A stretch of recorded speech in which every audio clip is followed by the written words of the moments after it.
Песента се казва... Микрофон трябва ли ти? Не. Абсурд. Как ще пееш без микрофон? Ей така, чисто, на чисто.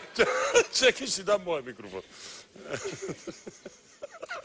Песента се казва Баба Сее. Добре, дай чу. Ето ти микрофон. Баба Себе.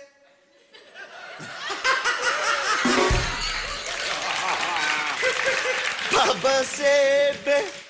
Баба Себе лубрашно да направи кур. Да направи куреби, да ги носи в гъс. Да ги вноси в гъсти гори на Страхил войводи. Той си бръкна в пут. Какво? Той си бръкна в путорите, да извади пиш. Да извади пищовите, да ги ръгна в гъст. Да ги ръгна в гъсти красти, да ги окрие. Праци Радко, Барян Бачев и Виктор Калев.